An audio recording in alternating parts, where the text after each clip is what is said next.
بل یو ملګري چې پوښتنه کړې د مودودي نظریاتو باره کې چې د مودودي نظریات څه ته وایي، دا څنګه دي نظریات، او د دې نظریاتو والا امام هغه پسې مونځ کول څنګه دي، او دغه رنګ د دې چې کوم تفهیم القرآن تفسیر مولانا مودودي صاحب لیکلی دی، نو دوی چې موږ لږ وضاحت وکړي آیا دا تفسیر لوستی شو، دې باندې عمل کولی شو که نه شو کولی جي؟ بسم الله الرحمن الرحیم. د متعلق په زه تاسو ته صرف یوه حواله وښیم، زموږ پروګرام کې دومره وخت نه چې پوره حوالې تاسو ته وښیم، او که پوره تاسو حوالې کتل غواړئ نو د مودودي صاحب خلافت و ملوکیت او تفهیمات، رسائل و مسائل، تفهیم القرآن، په دې ټولو کې دغه حوالې موجودې دي. او ټولو نه اول چې تفسیر بالرای جایز نه دی، مودودي صاحب تفسیر بالرای کړی دی. نبی علیه الصلاۃ والسلام فرمی چې من قال فی القرآن بغیر علم فلیتبوأ مقعده من النار، او بل ځای فرمای چې من قال فی القرآن برأیه فاصاب فقد اخطأ. چا چې قرآن پاک د خپل عقل نه تفسیر وکړ، د خپل عقل نه، مودودي صاحب په خپل تفهیم القرآن په مقدمه کې لیکلی چې مو یو آزاد طریقې سره سلف نه ما نقل نه دی والی، په آزاد طریقې سره ما تفسیر ولیکه په خپل مقدمه کې وای. نو څوک چې په دې طریقې باندې چې نقل نه بغیر په خپل رأی باندې سوي قرآن پاک کې قدر صحیح ولخه هم غلطي وکړه. نبی علیہ السلام خدای په تفهیم القرآن کې ډیر زیات خطا شوی دی. عصمت انبیا نه انکار کړي، مونږ وایو چې انبیا کرام معصوم دي، دی وایي چې نه انبیا کرام غټه نعوذ بالله غلطۍ کړي. داود علیہ السلام په باره کې تفهیم القرآن کې دی لیکي چې داود علیہ السلام د خپل خواهش نفس نه نعوذ بالله من ذالک مجبور شو او دا غلطي وکړه. او دارنګ صحابه کرام په باره کې الله پاک فرمایي اولئک هم المؤمنون حقا او لقد رضي الله عن المؤمنین. او ټول صحابه کرام غلطۍ چې کوم اجتهادي غلطۍ دي، هر قسم غلطۍ دي، الله معاف کړي دي. نو د بیا صحابه کرام پس خپل خطوړه د عقل رخص د صحابه کرامو، عثمان رضی الله په باره کې خلافت و ملوکیت او نور صحابه کرام په باره کې ډېر سخت ګستاخی کړې ده چې هغه غلطۍ الله معاف کړي دي، وایي چې دا ما معاف کړي دي. او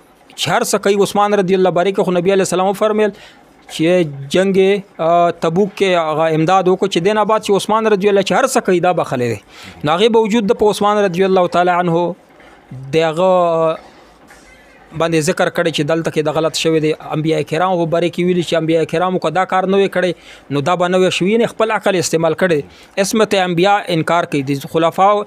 صحابه کرامو معیار حق نه غني، وی صحابه کرام معیار حق نه د کتابونو کې لیکلي دا معیار حق نه دي، مونږ وی معیار حق ته اولئک هم المؤمنون حق قرآن پاک فیصله ده. دینه علاوه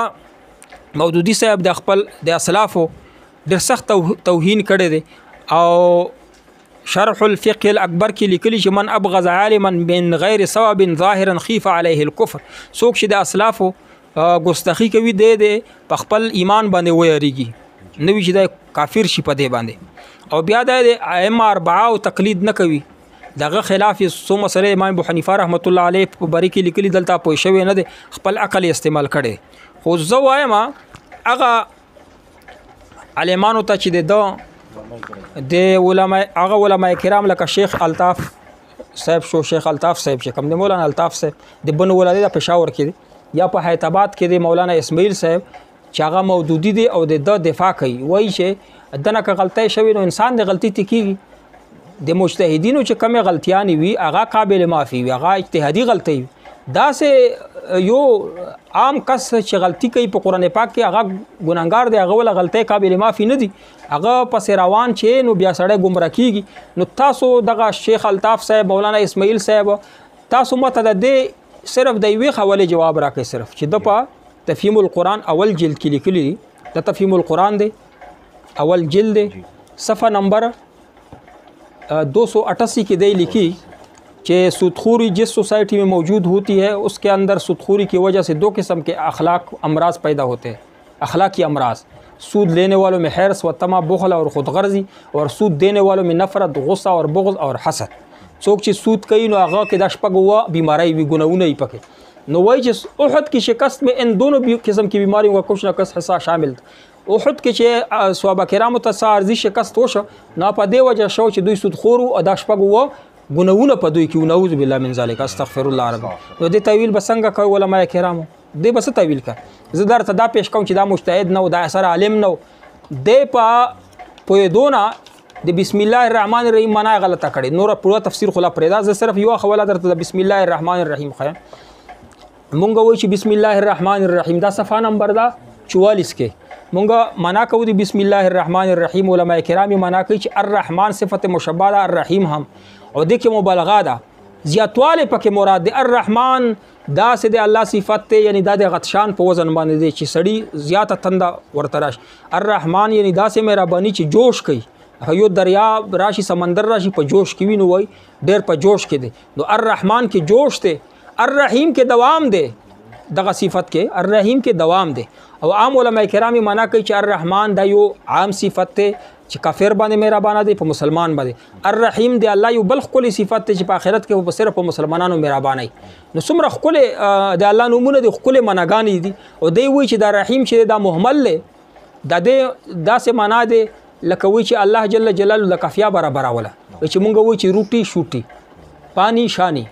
شانی خو معنا نه لري دی وی چې را په اردو کې لیکلي چې لکه څوک چې وی چې لمبا نو بیا خون ورنه کې به تړنګا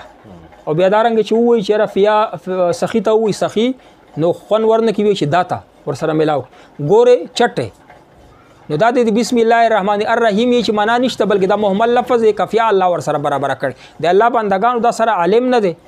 چې څومره لګیوا دوی درجه دی ویلي ته پته لګي چې الرحمن سمانه دا الرحیم سمانه دا به علم دی دی وا غلطي هم قابل معافی نه دي چې کوم علماء کرام چې خیر د غلطۍ ته شی ډیر ښه کار خو کړي د مثال دا سیدی لکه یو چټي غټه د شات چټي وی یو ساس کې پکې زهر واشه دا مثال دا سیدی د اجتهادي غلطۍ نه دي اسم تام بیان منکر دي او تفسیر بالرأی د کړي دي د عدول د صحابه کرام یاري حق نه دي دای وي او د غپسه د ائمه اربعه مخالفت کړي نو څوک ټول علماء کرام یعنی مونږ ول تبلیغ ولا ملګری سمره نرم زکریا صاحب رحمت الله علیه تبلیغ مشر هغه فرقوریت ولا خبرې نه کوي خود د نقصان دی وجنه یو رسول الله کلی د موجودیت په باره کې رد موجودیت مند یو رسول الله کتاب لیکل زکریا صاحب چې خلک دینه بچ شي زمونږ ټول علماء کرام ته وګوره حسن الفتوا وګوره نور علماء کرام فتوا وګوره د متعلق لیکلي او فتوا ضروري دی بنو وګوره باقي کې لیکلي چې تفهیم القرآن چې چا لیکلي مودودی یا د کتابونه دا گمراه دي بلاره اهل سنت والجماعت ولا نه دي څوک چې د نظریه سره تعلق لري او د نظریه دفاع کوي هغه مودودی دي نو هغه پس علمون نه کېږي علمون پس مکروه تحریمی دي دوی نه ترجمه ز کول درس کول دا هم حرام دي جایز نه دي ځکه چې دوی په ګوډه کې خلکو ته زهر ور کوي او دوی په دا حیدرآباد کې او په نورو پرکونو کې زنانه را جمع کې تفسیر په نوم باندې درس په نوم نو زنانه ورته مپرې دی ځکه چې د دوی نه درس ز کول د ګمړی دي تاسو چې وویل چې دوی یو اعتراض دا کوي چې دا تفسیر عثماني کې هم داسې لیکلي تفسیر عثماني کې داسې نه دي لیکلي تفسیر عثماني کې عثماني صاحب لیکلي دي چې د دینه مراد چې د هغه منافقین دي 300 منافقین چې په احد جنگ کې نبی علی السلام نه ورستو پاتې شي هغه 300 ورستو ته پورا د هغه عبارت خو ورکړه هغه مراد ته اخستي هغه يهوديان منافقین چې په شکست نبی علی السلام نه ورستو پاتې شي منافقین ته مراد اخست او مودودی وای چې دغه صحابه کرام مراد نعوذ بالله من ذلک دې بس